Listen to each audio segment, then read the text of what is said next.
This is the Mud Peddlers, a podcast where two nerdy ceramic artists share the behind the scenes of their worlds of clay. We are your hosts, Lindsey M Dillon. And I am Donte of Earth Nation. This week on the Mud Peddlers, we are talking teaching stuff. Yeah, didn't someone leave a comment and they wanted to know about the teaching stuff? It was in our 3-year episode. Also, thank you guys for... Rating! The word's rating! Rating! Thank you guys for rating the Mud Peddlers on Spotify, by the way. I just checked the other day and it was all 62 people sent 5 stars. Oh my god! Technically speaking, the Mud Peddlers, thanks to your efforts, is a 5-star podcast. Yay! We're coming for Joe Rogan next. Oh my god! I want his head on a platter so I can dab at it every morning as I leave. I'm kidding. Anyway, teaching. I'm actually going to start teaching classes soon at IMCO, International Mineral Company. Third is Industrial. I'm sorry. International. There is an International Mineral Company. Yeah. That's why I'm confused. But yeah, Industrial Mineral Company on in Old Florin. I'm going to start August 3rd. I tried to make the prices for the classes relatively competitive. But it's a month worth of classes, which realistically, and we're going to get into it. Yeah. It's not enough time, a month worth of classes. Yeah. That's so essentially, I think what I want us to cover on this episode, so you, my dear listener, can have a sense of what you're getting into, is talking through kind of a bunch of the different aspects of teaching, like why teach in the first place, how to balance teaching time with production time, kind of some tips for curriculum development, or at least how we've approached it in the past, because I haven't done a lot of teaching myself, but I will share my experience with teaching a wheel throwing class at Verge. Yeah. And then of course you'll talk about your upcoming classes. So yeah. I've been online teaching for years technically. Yeah. But it's far more catered and it's repeatable, which is what I like. If you want to learn how to choke a cylinder or collar a cylinder, it's like I could watch that video all day long. Yeah. And it took me maybe 3 hours to produce it, maybe a full day to put it through the editing process, get the music and whatnot.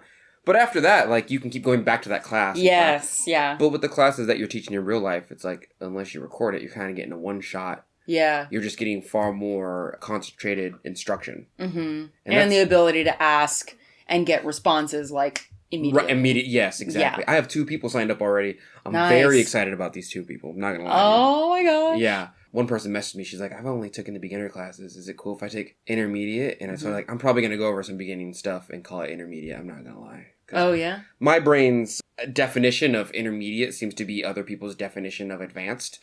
Yeah, that's fair. I think that when I start to teach an intermediate class, it's going to be high beginner. Yeah, that's fair. Okay, so tell me a little bit, because I know we've talked about this a little bit before, but I want to go into more detail. Yeah. So tell me for you, what's your personal definition of intermediate, and then how are you going to structure the class to be a high beginner class? I'm going to give you all 4 stages. Okay. Because it used to be 3. It used to be beginner, intermediate, advanced. Right. But since I've been looking at the scale of what other people learn in a certain time frame. And also, where have you been learning that? Where have you been looking to kind of get a sense of what other people view as intermediate or advanced? Oh, just online. People will say this is an intermediate, la la la, and I'm like, oh, okay. No. Interesting. That's a beginner thing for sure. Throwing off the hump is intermediate to me. Mm-hmm. But I'm reading books that are that's advanced. And I'm like, is it advanced? Throwing off the hump seems relatively intermediate to me. Anyway, I'll get into it later. Yeah, but yeah. I added the level of baby potter. Baby potter is you don't know anything. You know how to maybe center, you know how to wedge, but you're really bad at any form. You can't throw a straight anything for anything. Yeah. And you're still experimenting, right? A beginning potter to me is someone who is either learning or has learned all the base shapes. And when I say base shapes, I mean you probably know how to throw an okay cylinder, relatively straight. You might not be the greatest at pulling. You have certain clay bodies you stick to. You can't work with just any clay off the shelf, you know. But you know how to throw a cylinder, a bowl. You know how to attach clay through scoring and slipping. You know how to make a plate. You can probably make a jar. You can probably make a teapot. And you can use all the tools there. Teapot? A teapot. As a beginner? Yes. I'm glad you're adjusting your expectations. At the end of... well, the reason I do that is because all of it is... as I said before, it builds upon itself, right? Yeah. So, if you learn how to wedge and center clay, you now know how to throw on the wheel. Once you learn how to open a well and make a proper cylinder, maybe 3 inches high maximum, that's a teacup after you trim that. Yeah. You put a handle on that, that's a mug. right? You throw an upside down. Once you learn how to throw a bowl, you know how to throw a bowl. If I teach you how to throw an upside down bowl, that's a lid. Once I teach you how to make a gallery, okay, you know how to throw a bowl. Let's make it a bit thicker. Okay, a bowl with a gallery and an upside down bowl. A gallery being a spot where the lid goes. Yes. Once you know how to do that, you can make a jar. And then after you know how to make a jar, you put a handle and a spout on it as a teapot. You know, like, if I teach you the base things, you can combine those techniques to make another thing. And that's all the beginner stuff. Okay, so someone who identifies, if by your metric, someone who identifies as a beginner is someone who... Bowls, cups, plates, okay, jars. Yeah. At the end of that, maybe a teapot. Yeah, Those are like the base shapes. Okay. The reason that I need you to know the base shapes before we move on to intermediate is because the intermediate stuff talks about how to play with those base shapes. Like in the intermediate phase, you understand how to make a bottle. I teach you how to make a bottle when you're intermediate. Okay. In order to make a bottle, you have to know how to choke a cylinder. Yeah. We should be talking about that in the intermediate phase, how to choke and collar things, right? Yeah. We should also be talking about how to make a proper lip and how it's smooth and how it affects people drinking out of the bottle and or cup. How to make curves a little bit more ergonomic to the human body. Right. Things of that nature. I'm also going to teach you why your clay twists. Right? Yeah. That's a really based one that everybody loves because everyone has trouble with it, but no one understands why. Yeah, to be honest, I don't even really know. It's just other than it's just like higher, like when you've pulled too much clay, it's like it twists. It's a difference in speed, and that's all that is. Yeah, and pressure based on the clay body, but like that's literally it. But no one thinks about that, right? So once you tell them, they're like, because the wheel's spinning at a certain speed. Yeah. And my hands are technically putting friction on it, which is stopping the upper part that I'm pulling from going just as fast. And it, in fact, does twist. Because there's a speed difference. Yeah. Right, and that's it. Yeah, we talk about a bunch of stuff in the intermediate. And once we get to, like, high intermediate, we're going to start talking about presentation of your work. Right. We're going to start talking about, here's a mug. Okay, here's a mug where I've put a high end, like, a little line at the bottom of feet. Yeah. Okay, we're going to talk about how this looks and how it feels to you. Mm-hmm. Most people go, when you put a line there, it feels more up, more elegant, as if it's lifted on a small pedestal. Right. And I go, okay, it feels that way for these reasons. So now, more into the, like, aesthetics. Yes. Okay. Aesthetics and transferring those aesthetics to the way you feel about art. Because ultimately the way art is interpreted by most human beings is how it makes them feel. Mm-hmm. After that, we start talking, like, you ever see the example of somebody drew a circle with a bunch of undulations on it, and then someone got, like, a fork next to it, and they go, which one's Kiki? And everyone goes, the fork is Kiki. And they go, oh, right? Yes, and they go, why? That's art. That's interpretation of art. There's a reason why human beings have a usually cultural and also kind of like a Pictionary version of, that's why that one's named Bob. Oh, yeah. And that's why that one's named Kiki. Okay, let's talk about why that is. Right. And why that's different across all cultures based on cultural experience. And that's what we talk about in, like, the high intermediate to low advanced portion. When you're in advanced, you're doing stuff that, like, you shouldn't be doing. Like, you're, okay.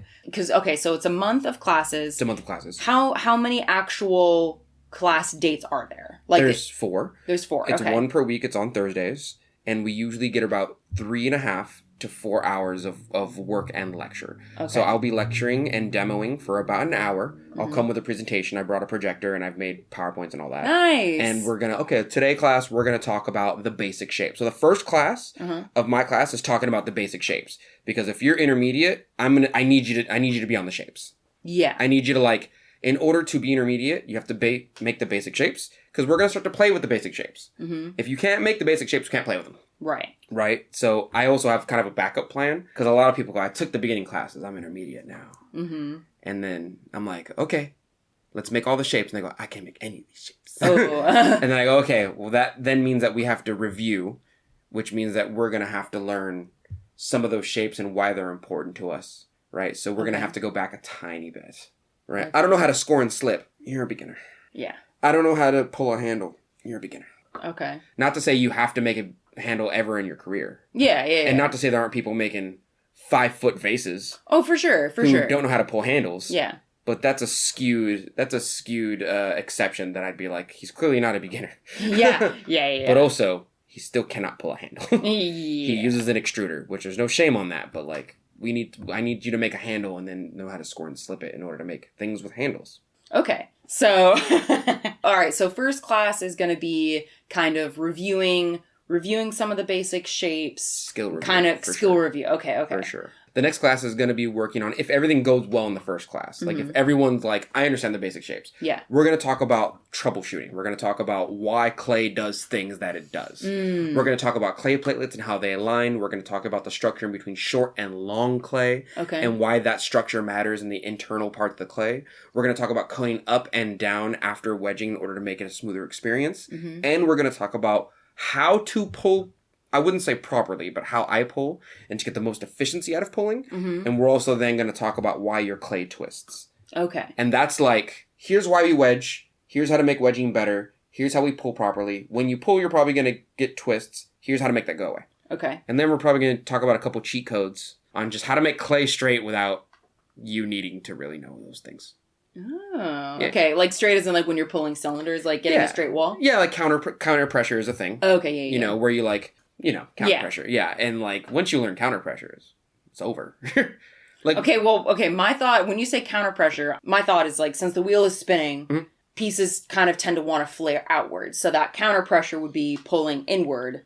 But what do you mean by counter pressure? That was part of the pulling lesson. But what I mean by counter pressure is like if this is a cylinder, right, and this is my sports bottle, and I put pressure on the outside with a tool and then pressure on the inside with my hand, I'm pushing. Oh. And that creates very straight, very patterned clay that just goes up regular style. Gotcha. Okay. We might also have to talk about why clay goes up, even though it's just squeezing and pressure. Yeah. Because some beginners are still like, how does the clay go up? Yeah. And I'm like, oh, okay, so there's certain things that like beginners and intermediates questions have. Yeah. That I'm like, okay, so no one told you that.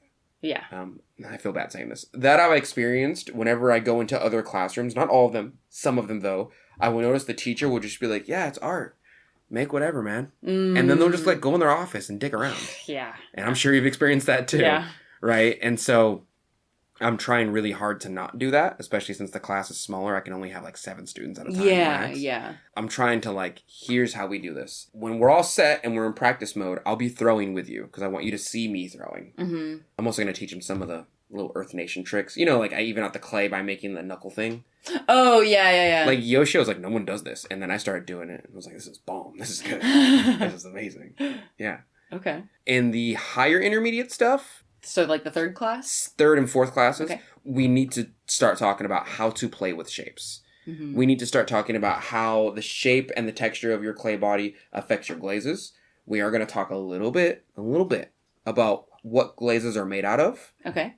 We're also going to talk about like we need to know how to make bottles. Right? We need to do a little bit of decoration and how that translates into how people feel about our artwork. Especially colors. Color theory is going to be like maybe 30 minutes to class. Yeah. We're going to be like, red is seen as an angry color. No way around it. That's how American culture goes. Red is seen. But like, we're also going to look at like, okay, in China, it's seen as a royal color. Yeah. Right? There's a difference in culture. We're going to have to talk about the interplay in between how we represent our artwork in different cultures. Yeah. Right? And then the fourth class is going to be a party. Party. No. What will make the fourth class a party? Well, I'm hoping that I would like for everyone to get a project. I would very much like to have a 30-minute art critique. Okay. Bring me one piece, and we're going to have an art critique in the class. Is that something that the students will have made during your class, or like a previous piece? Hopefully it's something that we've made during the class. Okay. Yeah, because realistically, it's only a month of class. Like, yeah, I mean, it short. Sounds like you're really going to be packing in a lot, though. I'm going to try to, because when I took classes, I took the beginner class twice, and then I got to graduate. They were like, now you're ready for the intermediate class. Yeah. And I had to do every class twice, and every class was 3 to 4 months, about 4 to 5 hours a week, every week. And then I had to take the classes twice. And Yoshio was like, you are not ready for, So I kept going until I got to independent study, which is him going, you got to come up with like a project. Yeah. You got to do something that other people aren't doing, and you better do it good. I'm going to leave you alone.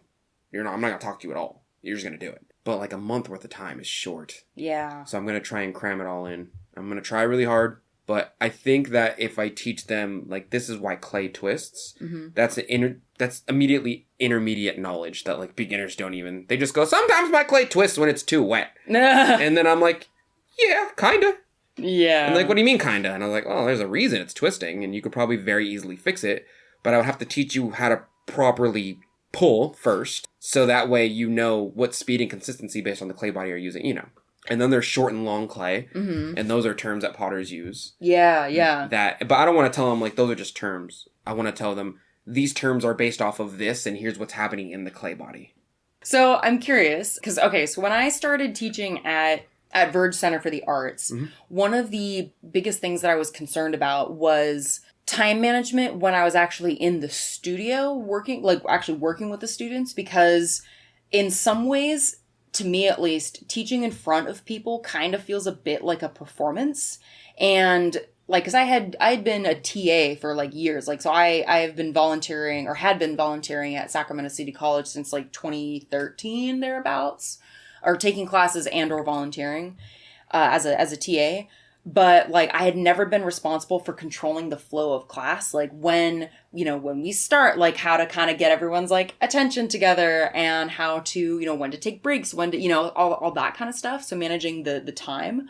So since this is going to be your first time teaching in person, right? Controlling the flow of time. Yes. Yeah. This is my first time doing it. Yeah. So how do you have a sense of like how you're going to manage some of that? Yeah, there is a beginner. In the very first class, I'm going to be like, I don't want headphones. I don't want phones.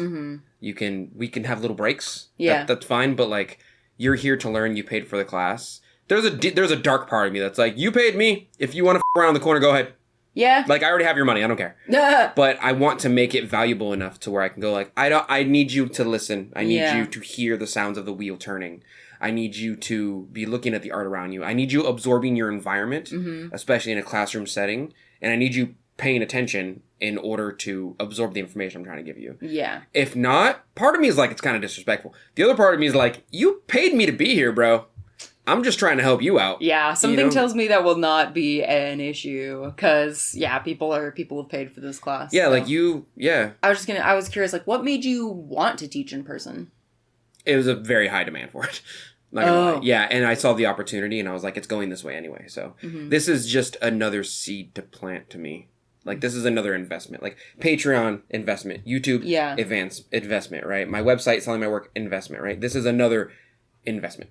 This is another, like this is another stream of income that I essentially have to do what I've been doing on YouTube, just in person. And realistically, it's a bit easier, because somebody has facilitated all the equipment for me. Yeah. I don't have to edit. I don't have to come up with any more than a lesson plan that I have to rotate out every couple months. Yeah. You know what I mean? Like, this is in some ways easier than doing YouTube. Yeah. And on top of that, I can always do what some other people do and just record my classes. And that can be like YouTube content, right? I don't think I'll be recording people. I'll just be recording myself. Yeah. But like, that's part of what I find interesting about, I guess, whether to teach or not, because it's something I've kind of gone back and forth on a lot. And I think there are some advantages, like you're talking about, like you don't have to edit, you don't have to do those other things, but like also you do the YouTube video, that's a one and done. That can bring in residual income whether you're there or not. Yes. You're teaching, you have to physically be there in person teaching that class, expending energy, you know, that time. So like, how much are you getting paid for those classes, and like what makes that like worth it for you, as opposed to like, because part of the reason I started teaching at Verge, like I taught the one class, beginning wheel throwing, right before the pandemic started. And I had the opportunity to go back and start teaching again. And I was kind of hesitant to, and I honestly I never have followed up on it, because part of me was like, a class is not just 3 to 4 hours, right? There's the prep time developing the curriculum. There's the getting to the studio, going from the studio, setup, cleanup. It's going to be, if you have a 3-hour class, realistically, it's probably going to be 4.5 to 5 hours of your actual time, right? So in my head, part of why I wanted to, or part of why I wasn't as interested in pursuing teaching, and again, like, there's so many different aspects to this, but it's like, how many pieces could I make in 5 hours, and how much could I sell those for, versus how much money I would be making getting teaching? And it was kind of like, well, I could make more money just by spending that time making more pieces, as opposed to the money that I'd be getting from teaching. However, teaching now, if I ever wanted to do more teaching in the future and, or do like workshops, it would be, like you're saying, an investment, because you can have on your CV that your resume that you have been, you've been teaching at an actual in-person place. Yes. And also it's the amount of like energy versus theoretical money. Like that's my equation, right? Okay, so yeah. my equation is essentially if I make 100 pieces and I sell every piece for, I'm going to lowball it, yeah. right? Let's say $40, right? And I sold all those pieces, that's a lot of ifs in play. That's a lot of like, that's a lot of theoretical money. Like these are all worth this amount, but I don't have that amount. Gotcha. I have to put the description up, I have to take the pictures, I have to put them on the website, then I have to package them, I have to have packing peanuts and boxes. Those all cost little bits of energy, money, and time, in which I'm fine with doing, but they do take multiple separate miniature jobs. As for showing up to my 9-to-5 job, is I show up and I do the thing that honestly occurs very naturally for me. Yeah. Playing Drake, telling people they're dumb, fixing their problems. And then I sign out and they hand me a piece of paper that allows me to get little green people with slave owners on them that I transfer for value in society. Yeah. More recently, it's just been numbers on a plastic thing. But, like, teaching is kind of the same way for me, where if I just show up and do the thing that kind of, like, occurs very naturally to me, then, like, I could just, I'm just like, this is easy. You could just do the thing, yeah. I just do the thing. Oh, God. Also, my side point, because I've calculated this, is that I get paid a certain amount of money every single day, and they take taxes out of it, right? If I have at least 3 to 4 students every month in my class, I get paid the same amount of money in those 3 to 4 hours as I would an 8-hour workday. So going to that one day of work is more valuable technically than going to one day of my 9-to-5 Yes, work. yes. And neither of those are theoretical money though. Neither of those are like, I might earn that money. When I clock out, that money is earned. Yeah. When I go to teach pottery, that money is earned. That money is counted in my math. Yeah. There is some ifs though, because it's like, I think again with teaching, and these are like some of the things that have admittedly, okay, I'm going to, because I feel like I'm dancing around this in my own head, is I have a resistance to teaching because it's something that doesn't come naturally to me, I feel like, in terms of curriculum development and actually being there in person takes a kind of energy that selling work from my studio does not. Yeah. Like, okay, but like with teaching, the if is like getting people to sign up. It's advertisement, I guess, yeah. And I think for one of the like differences is like, I mean, not that I don't doubt that you would have a problem selling as many pieces. Like if you didn't want to teach, but you wanted to earn that same amount of income by selling pieces. Yeah. Even though that's seen as an if to you, I don't necessarily imagine that would be a problem. Like I could see you selling that amount. Oh, no, yeah. Yeah. And so like. My store is empty right now. It has like 2 teapots in there. Yeah. That's great. That's great. Hell yeah. But with teaching, there's still the if of like getting people to sign up.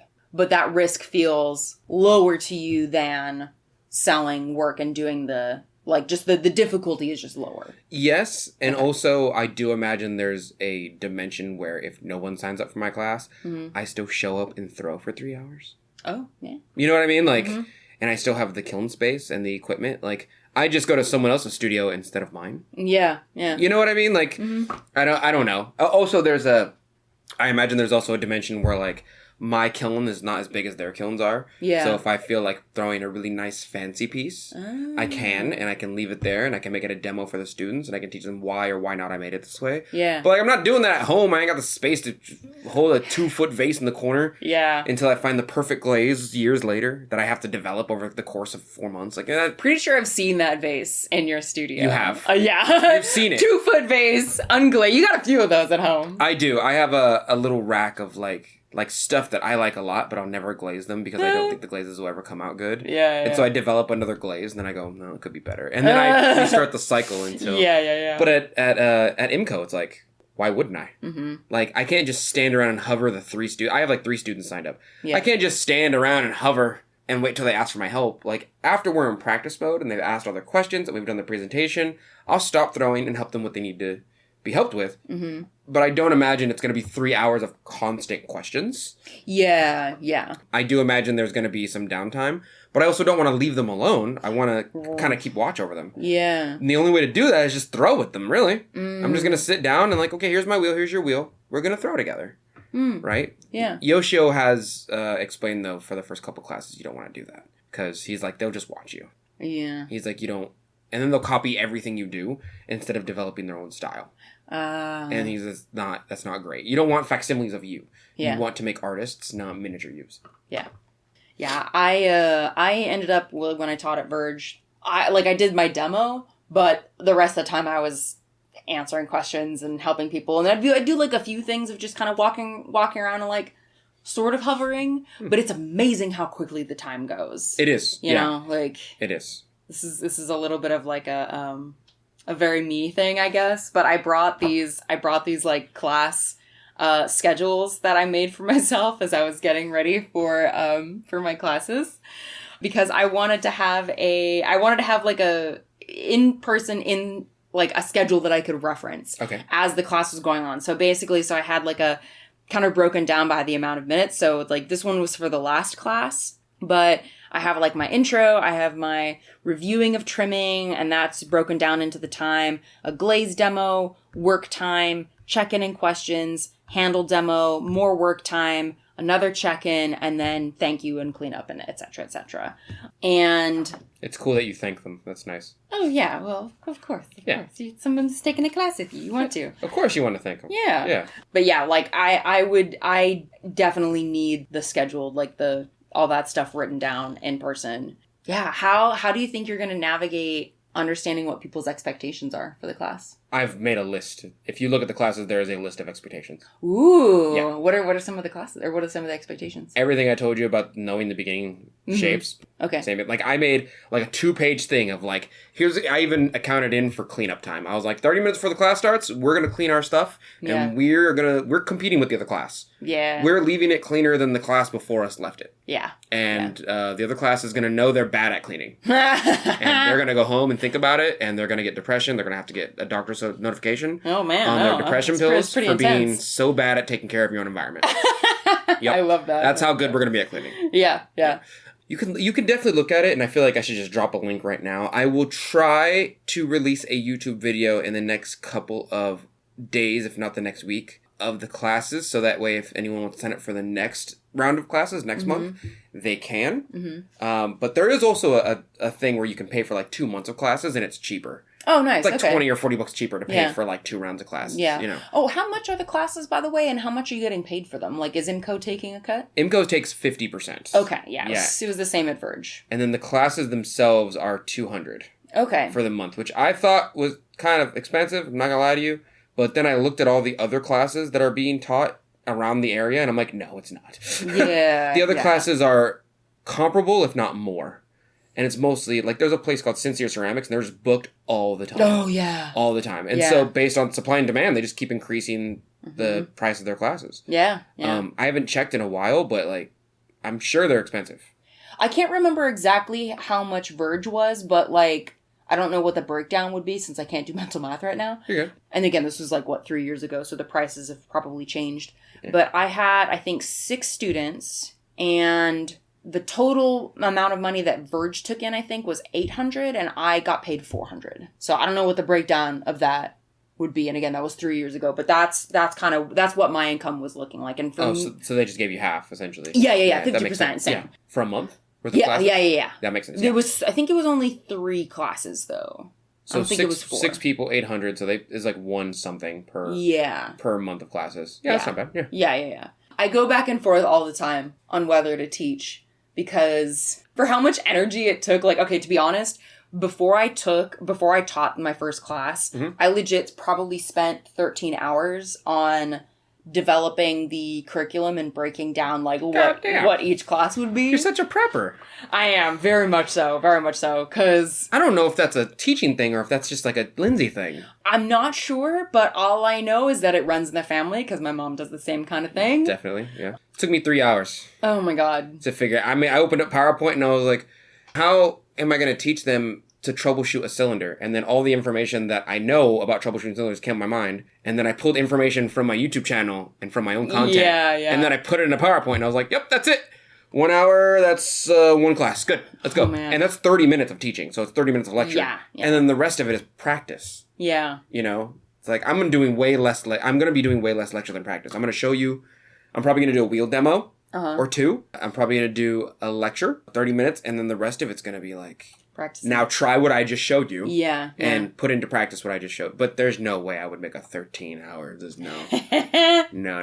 Yeah, I needed a lot of, like, because again, my biggest concern was having the class structured in a way that people would, especially for like folks who have never been on the wheel before. Yeah. I'm like, how do I make this so that they walk away with the tools to, like, because for instance, Verge has a thing where you can take the class that is, you know, like, has an instructor and is, you know, more structured, but they also have like a drop-in class that you can take. So which is like, it has people who kind of oversee it, but it's not as much one-on-one instruction. It's kind of more like an open studio time. So I was like, all right, how can I prep these students to have all the tools they need to be able to leave this class and go into the drop-in studio time and be able to continue what they were working on and basically have the skills to keep doing what they want to be doing on the wheel. But the time management, I think, for me was the biggest thing, because I think there's, at least, you know, for me, like, there's a lot of little things that can stack up, like an intro. Like, when I first did the class, I didn't think about the need to, like, introduce myself other than, like, hey, I'm Lindsey, right? But then again, because bless my mom, she is an instructor. She's a professor at Sac State. So she's like, okay, well, let's have you considered having a bit more of a introduction to kind of, for people who may not know you, because again, this situation is different because people who sign up for your class at IMCO probably already know you as like Earth Nation Ceramics, right? But for me, like with Verge, because Verge already had a more established routine of like offering beginning ceramics classes, it was kind of like, well, whoever's teaching it is whoever's teaching it, potentially. Right. Like, I don't have as much like social clout, I guess I'd say, to draw a bunch of people in. Yeah. So what, like, it's little things like I wanted to ultimately have an introduction that gives people the confidence in me as an instructor, because I would want to know that whoever's teaching this class is qualified to do so, right? And it's not like I have a teaching credential, so it's like, all right, how do I introduce people to who I am in a way that gives them confidence that I'm going to be able to help them meet their goals? Yeah. Another thing I did was, which I showed you earlier as well, is I had a survey. I had an introduction to wheel throwing little survey. So I asked people to put down their name, what inspired you to sign up for this class? Do you have any past experience working in clay? At the end of the session, what would success look like for you? Are there any physical considerations that would be helpful for me to know so that I can help you be successful in this class? Like, you know. You're much better than...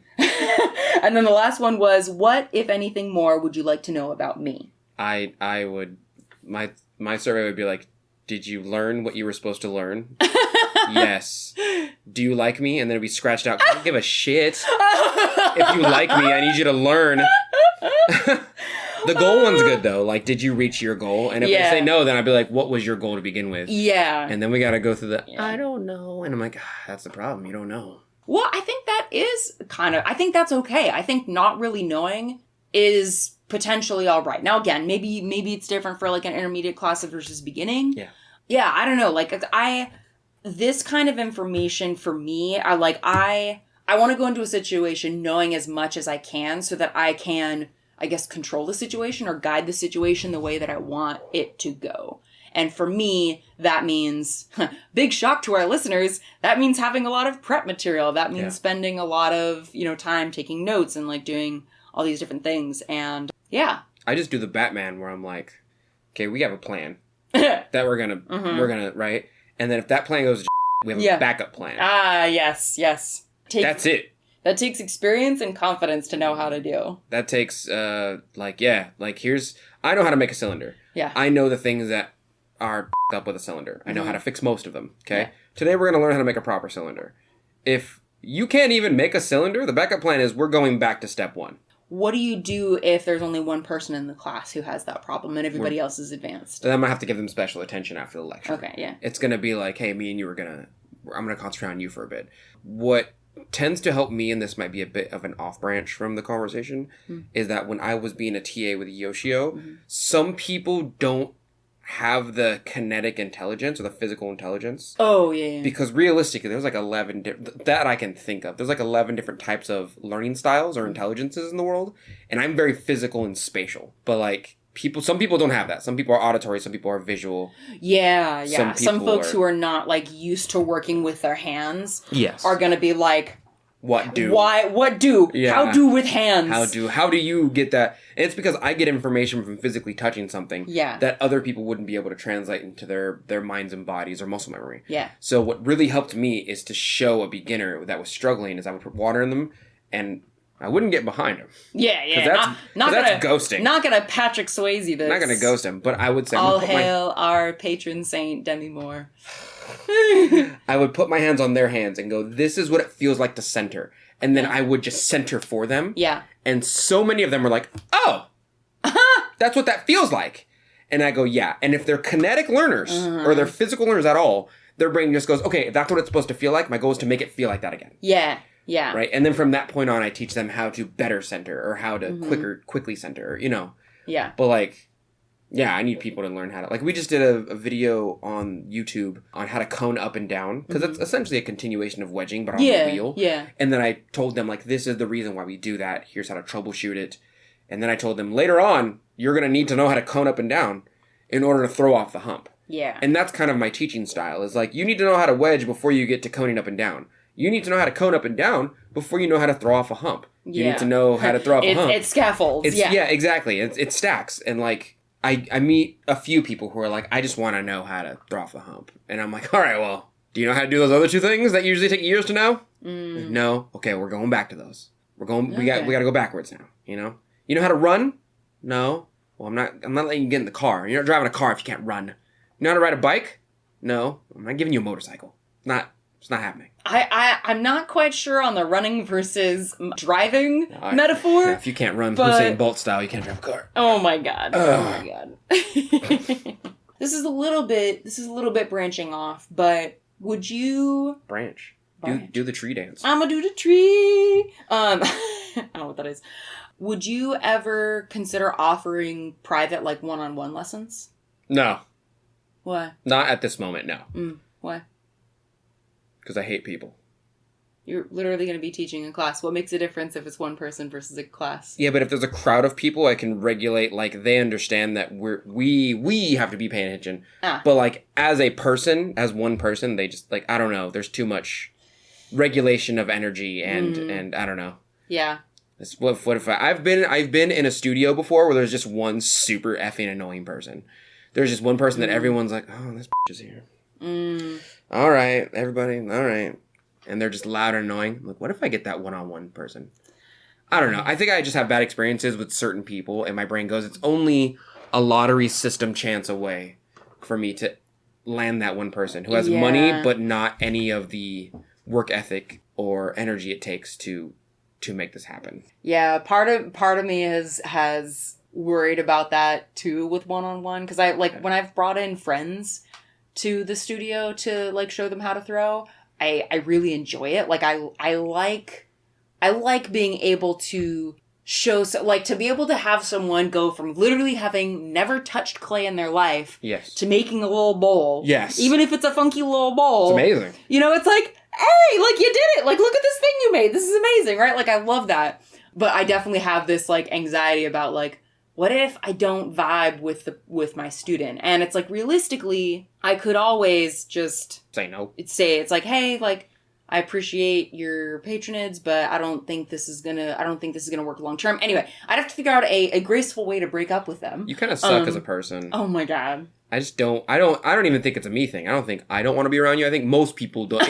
I think in your friend group, they're the people that go hang out and don't tell you on purpose. Oh. But there's always that one friend who's like, oh, we gotta bring him because he's part of the group. And everyone's like, yeah, we only bring him because you like him and we like you more than we like him. So okay. I remember I'm gonna say her name and everything. Don't say it's her not name. a real name. That's what I'm gonna okay. say.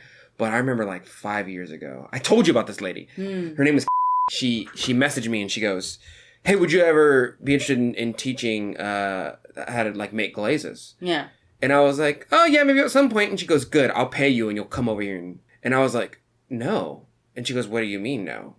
And I was like, "No, I mean, I can help you as much as I can help you from here. I can give you information." Mm-hmm. She goes, "No, I need a teacher. I need someone to come teach me." Yeah. And I was like, "Where do you live?" I was just entertaining the idea of it. Yeah. You know? And she lives like in the hills of Roseville. Oh God. And I was like, that's too far. Yeah, I was like, "No." And she goes, "I'll pay you." And I was like, first of all, no. Second of all, you have to pay me a large amount. Third of all, I had work in the morning. She goes, "You can spend the night." And I was like, Oh! I was like, "No, just no." And if I said no enough times, I could tell she was getting heated. She went into this like, "You are going to end up poor and starving and no one's going to like your channel. And one day you're going to remember I offered you money to teach me to do the thing you already like to do in the first place anyway. I don't even know why I'm paying you. And your work sucks." And I was like, this is the reason I said no, is because I can already feel that you suck as a person. Oh, wow, that's super I still have the messages to him. I saved him because I was like, people like this exist. Wow. That's super messed up. She's just never been told no before in her life, I think. And she's like, "I have money. No one says no to me." And I was like, I'm gonna. I also wasn't that good at making glazes back then. I was like mid. I was like, I can make glazes, but I'm not into the chemistry yet. I'm always worried I'm going to get that person who's like, "I paid you to teach me how, now teach me." And I'm like, "I'm trying, but you suck." Not even skillfully. You just kind of have the wrong mentality to improve anything about your life. And you think that paying someone immediately does that. And that's not how the way life works. Yeah. People just don't respect you because you give them money. And I remember her being out there. And so every time someone's like, "Do you teach private classes?" I'm like, "No, because you might be a Yeah. You know what I mean? Like, and I want to say yes, show up and figure out you're a later on after you've paid me, because then there's a contractual obligation to finish the courses. I would much rather just tell you no now. Well, I mean, realistically, you could do a thing where you could say, "I am able to end this instructional course at any point and refund you the amount you are owed." You know, I mean, that's the nice thing, is that, like, you know, you can structure it any way you want to. That's true.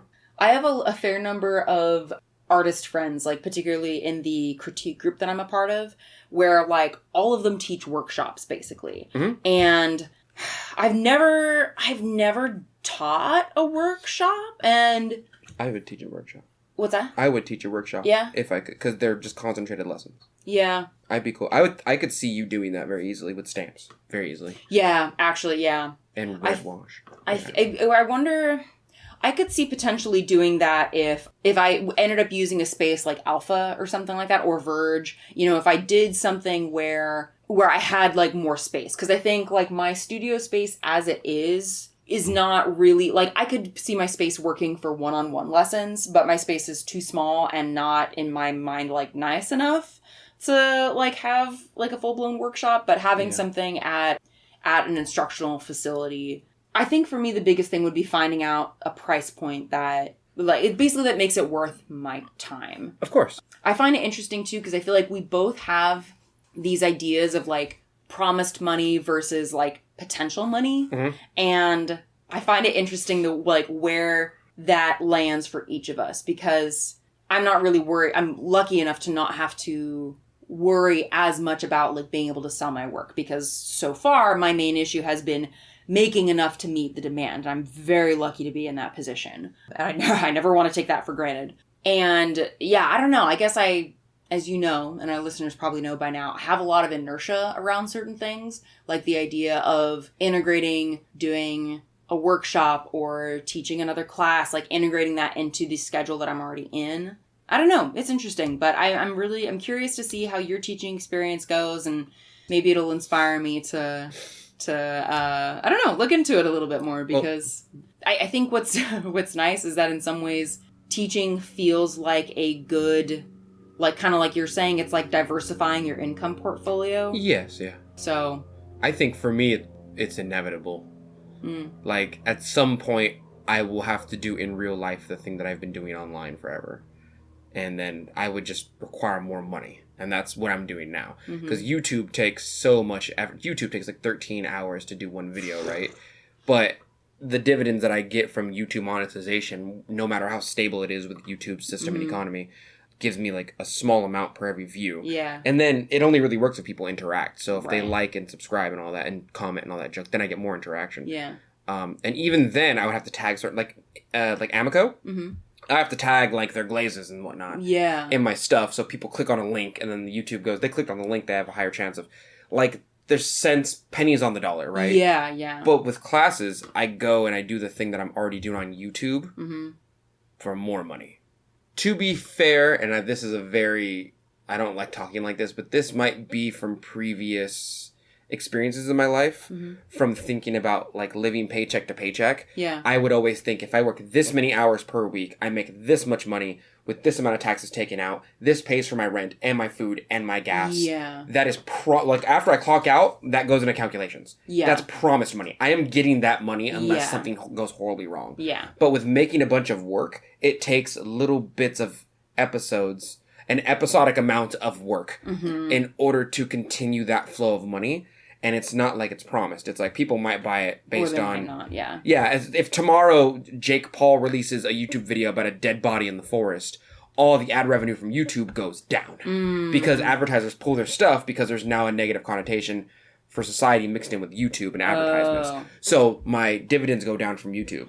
That's like theoretical money, right? But when I go to a 9-to-5 and I clock out, that money is mine. And if it's not mine, I'm throwing the biggest fuss. Yeah. You know what I mean? Yeah, And the same thing with these classes. If I go to these classes and I teach you, no matter what your experience is, even though my goal is to make it a good experience, my brain goes, that amount of money I can calculate it, and it is coming to me sooner or later.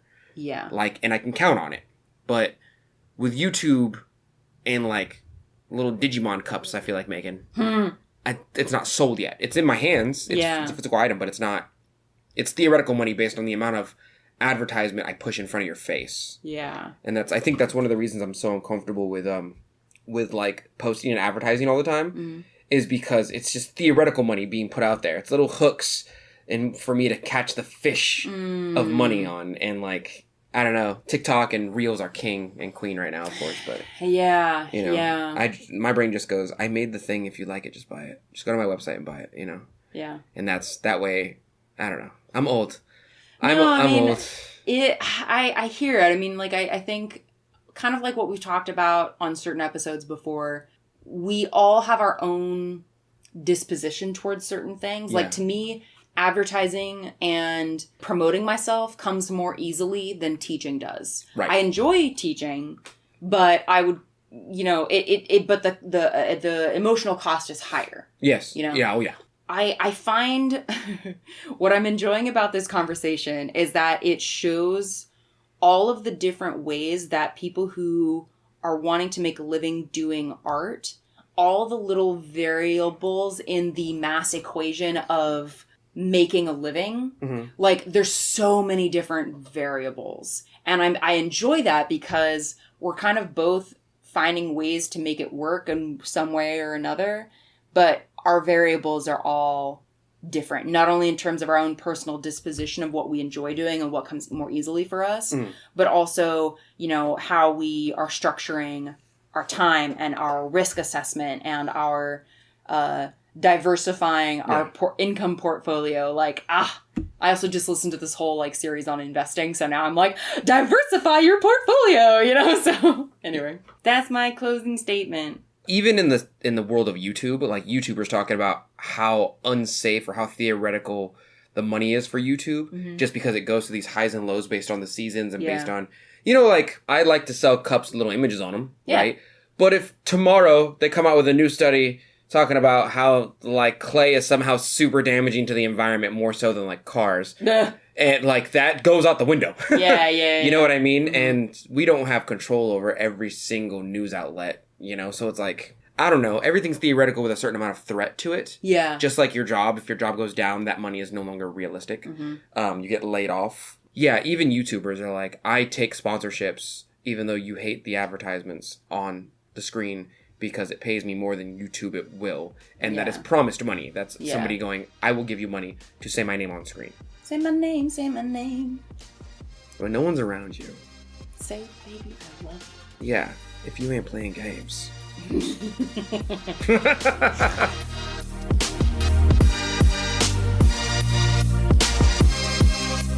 And that's it for today. Thank you so much for joining us for this episode of the Mud Peddlers. We would love to hear from you, so if you want to share your thoughts about the episodes or just see what Donte and I are working on in our studios, come say hi. You can find links to my social media at lindseymdillon.com. That's LINDSEY, M as in monster, DILLON.com. And you can visit my pottery shop or see what I'm working on at earthnationceramics.com. And you can find me all over social media at Earth Nation Ceramics. It's spelled exactly how you think it's spelled. And if you want to support the show, hear some bonus episodes, and see some behind the scenes of my work, you can support me and the show at patreon.com/Lindsey M Dillon. Thank you so much for listening, and we will see you next time.